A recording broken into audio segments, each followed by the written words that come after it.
In 1971, a man boarded a plane on a Northwest Ordnance flight, which was a routine flight to Portland, Oregon. Everything went smoothly, up until the point where the man casually slipped one of the flight attendants a note with plain writing on it. The note indicated that the man had a bomb, and he was prepared to use it unless he was given $200,000 by the time the plane landed. The plane had to make its normal stop, of course, where all the passengers unboarded without any information of the situation. Then, the plane took off once more to another destination with this mysterious man and only the crew members on board. They had obtained the $200,000 and had given it to this man in a sack of just pure cash. Once this man had secured the money, he took all of his belongings and a parachute opened one of the hatches of the plane's doors when the crew members weren't paying attention and jumped out.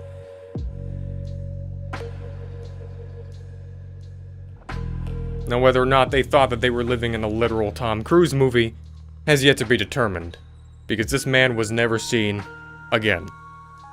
There's never any trace of D.B. Cooper or the cash that he had been given once he had fallen from that plane. No trace had ever been found, and the money was never recovered. The only thing that ever remained was a singular photo that was formulated from the memories of the crew members that encountered this man, now gone without a trace.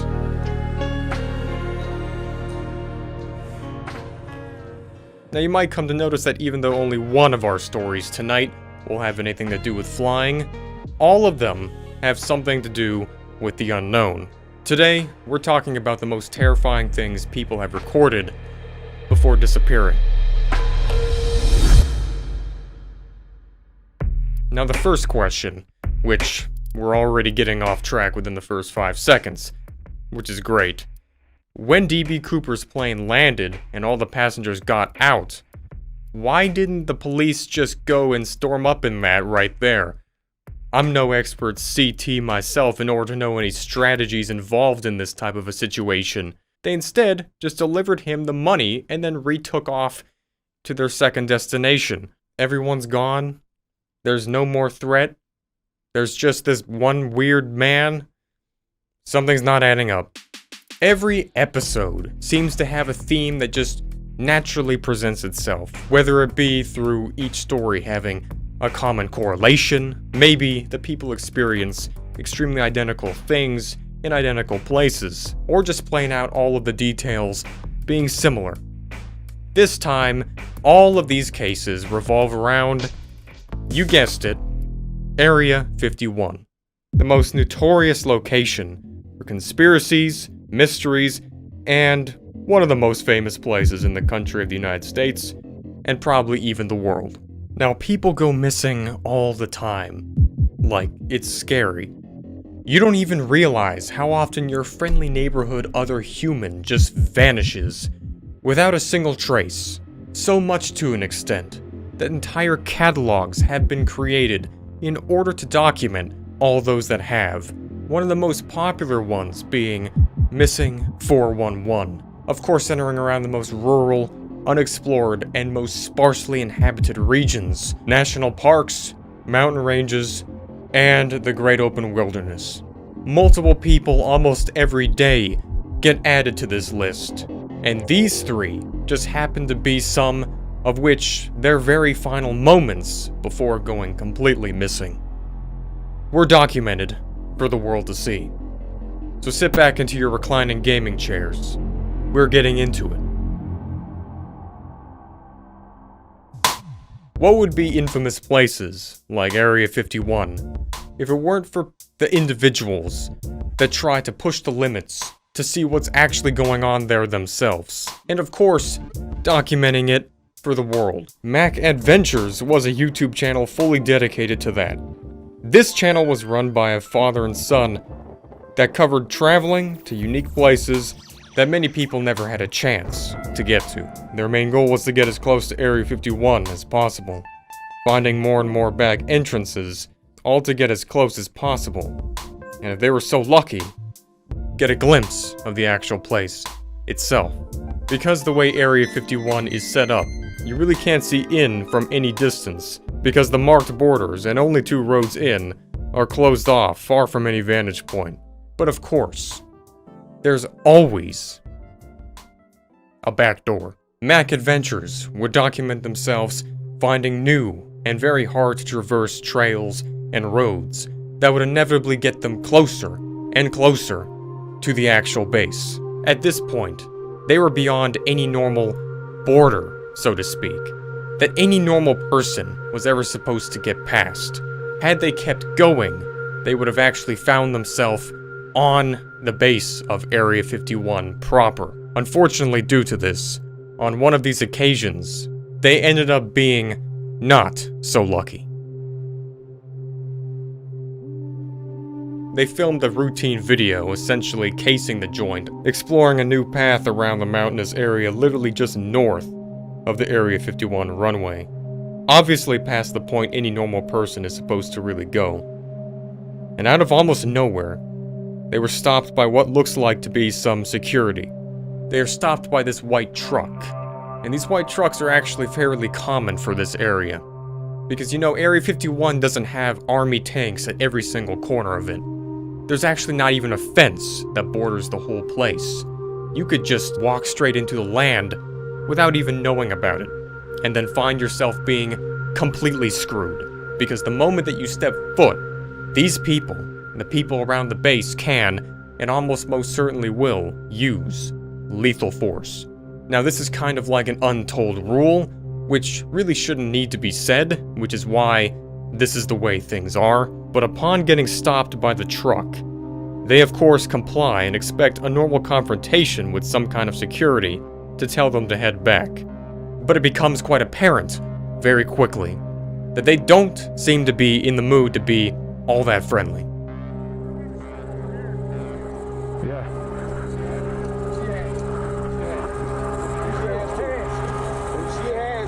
Put your fucking hands up. I'm not gonna tell you again. Right. Turn around. Feet. Put your feet.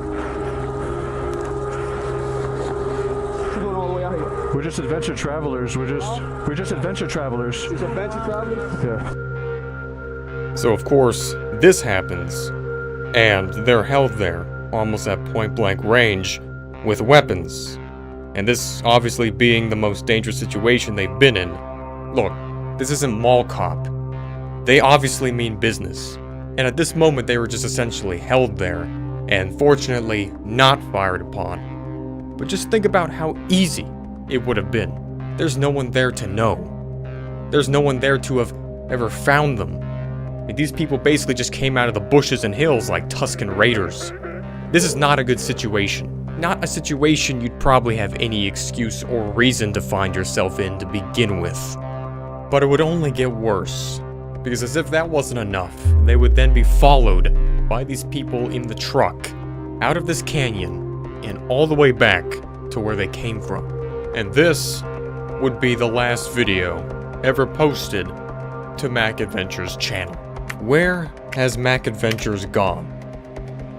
It's obviously not known, but like mentioned, disappearing on the internet is a bit of a different story than in real life. Of course, we don't know what went down after the recording of this video, but it raises the question, why would they stop at such an interesting point, considering that this is the exact type of thrill that their channel videos were basically all about, unless they had no choice in the matter. Either way, it will seal off another door to potential insight on Area 51, as no one else has ever attempted anything quite like this. Which leads us to case number 2. A sort of pivot from the first case, as it only involves one person. A person we've actually talked about on this channel before. Snakebitmgee. Snakebitmgee was a keen wilderness explorer, avid animal expert, and part-time inventor. It would be the particular instance where Snakebitmgee would begin to talk about something he found in the wilderness that is of note. Located, of course, near the infamous Area 51. Snakebitmgee would often talk about going to places no one had ever been to, documenting it live, and scavenging the wilderness way off the beaten trail. This particular time, something seemed to stand out to him. A cave. A cave that would come to be known soon as the M Cave. This M Cave, as described by Snakebitmgee, was never something he was able to document. It was so far away from anything that not a single person, most likely, in the entire world had seen it. When he had walked up to the entrance of this M-shaped cave, he described feeling vibrations and deep tones emanating from it that shook his entire body before even debating entering. This was of course enough to deter him from doing so, and returning sometime later, only to proclaim that he, whether being influenced by demanding comments or pure speculation, would be returning to the cave to finally uncover its perplexing mystery. However, this last announcement of this expedition would be the last known word and information ever surrounding Snakebitmgee. One of the last things being the footage of the expedition to go out and find this M Cave, which was most likely within the same distance of Area 51 as our previous case was within. And nothing else left behind at all. Kenny Lee Veach, the man behind Snakebitmgee's real-life disappearance, was so perplexing that it literally inspired investigators from around the world to join in on the search, both for him and now this infamous M Cave. Rumors and speculation involved digging into the info a bit too deep of an extent as to possibly provide a solution that he simply decided to take his own life in seclusion due to personal reasons. But there's absolutely no proof either way, and nothing to suggest this to be the case. No one has yet to find anything, and Snakebitmgee is simply just gone. It's pretty self-explanatory to say that no one really knows what's going on at Area 51. And this has been the case for as far as the history books go back. But one thing that seems to be forgotten by all of them was the time someone actually decided to break in. In 1997, a mysterious call was randomly placed into a popular show, Coast to Coast. Unlike the average radioer or caller of this program, a story or experience was not what this individual intended to share.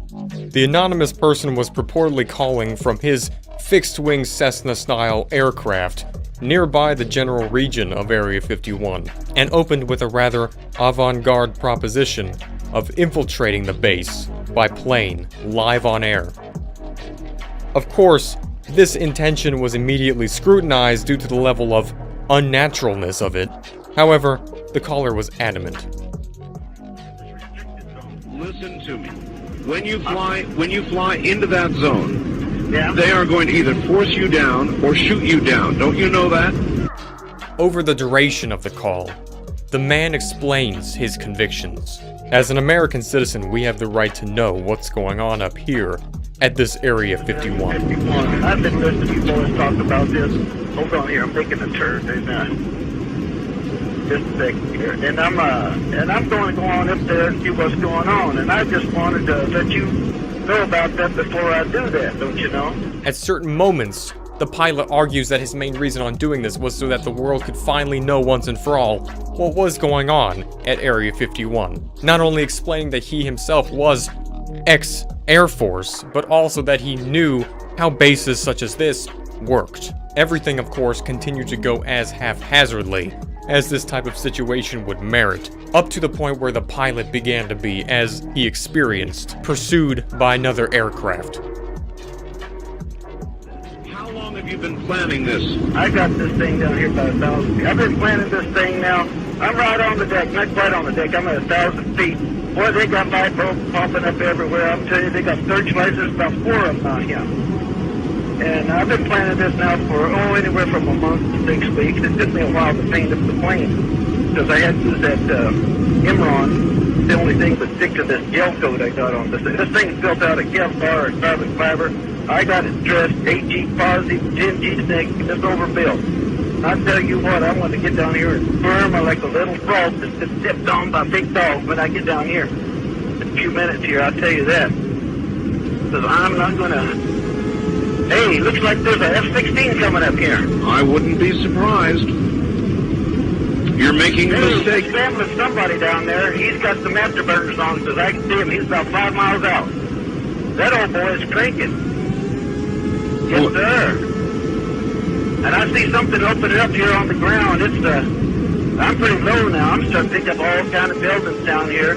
I see something here is level with the ground, and they're opening this thing up. There looks like something's coming up out of that. I can't tell you what it is. It must be on some kind of a. Hold on here. I gotta make this turn. All right. I think this old boy's gonna head up here for me. The befuddling conversation continued as the pilot progressed, reportedly only 1,000 feet above the base of Area 51 at this point, until suddenly... Calculation, because if they're not listening, you're going to be shot down. I don't know what he's going to do here. He's rocking his wings at me right now. He's rocking his wings, and he's cutting in front of me. And you know this, oh, don't cut in front of me now, because if he cuts that close, stay off. Stay off. He can hear the vortex from his engine, from Pratt & Whitney engine. We're going to, just like twin tornadoes, if he gets too close, stay off, bro. Hold on there, I'm getting down on the deck. I'm going in, I'm getting down there. He ain't gonna get me. I'm that damn veteran, ain't gonna get me there. They didn't get me over there, they're not gonna get me over here now. Looks like some kind of rail gun coming up out of that elevator, that flat area over there that the doors opened up. It's got some kind of a weird looking barrel on it with a light. And, oh hell, they're doing something, they're shooting at me now. Oh God. No, baby, I'm going in. I think I'm going in.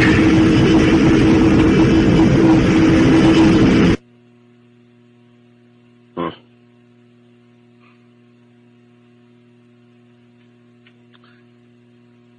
Well, I'm not sure what we just heard. The radio station and its listeners were quite expectedly baffled. What exactly just happened? To this day, nobody knows who called into the radio station in that fateful moment. And of course, no records have been publicized that verify whether or not someone had crashed their plane in one of the most highly guarded military facilities. The thing that remains the most interesting part of this whole thing is just how obscure and not publicized it is at all. And that would correspond to the amount of people who would try to verify this event and investigate it as a whole. Not much. It would seem that the somewhat not too infamous Area 51 caller, the legend, would remain drowned out entirely by radio noise. Most that were claiming that it was staged were using the arguments that it just was simply too improbable, and also the very nature of how the audio seemed to just not even be realistic in and of itself. But one person decided to look into it a little bit deeper. It wasn't until their posts on Reddit suggesting a new and somewhat unsettling finding, after scavenging the maps of Google Earth, comparing dates, times, and all that, coming across a site just too close for comfort to the notorious base that seemed off. A small plane, appearing to be crashed only a few miles away from the installation itself. Interestingly enough, comparing satellite imagery of the location from different dates suggests that it was only visible the soonest capture after this call was placed, and later on, nowhere to be seen. If we were to take a big leap of conjecture here, and try to, out of pure assumption of course, plot the hypothetical course of this mad lad based on the very subtle hints periodically dropped by the caller at certain times, the physical location, scarily, isn't even arguably that far off. The plane is also the same in nature that one would have expected this man to have been flying. So who's going to go out there and find out? I probably wouldn't recommend it to be you. Obviously, this is all just observation and speculation. This could have just been a big heap of trash for as all anyone knows that was dumped off by someone at some point that happens to look like a plane for some reason, or it was a plane that was shot down for a completely unrelated test, or it's just an error in the imagery itself. However, what did stand the test of time was the voice of this radio broadcast. No one has ever heard of or seen anything about this man ever since. I think regardless if someone actually put this amount of effort to set this whole thing up, for the sake of not even that much notoriety, or actual live documentation of the closest someone has ever gotten to raiding Area 51, the general prognosis we should take away from this is don't go to Area 51. And those are the 3 cases of the people that went missing and the things they recorded right before that were arguably just maybe a tiny bit terrifying. I hope that you were terrified at this video, and if you were, going down about 2 inches below this screen and making the red button gray, or I guess in this case, black, will prevent you from having nightmares, and I can assure you that that's 100% guaranteed. Will these people ever be found? And will there ever be any more information revealed? We don't know. But this is all that I have to bring to you today. And if you enjoy YouTube Unsolved, go down and check out the playlist where you could find a whole lot more of them. And I recommend it because it's definitely a good spending of your time. I'll see you in the next one. Until then, goodbye.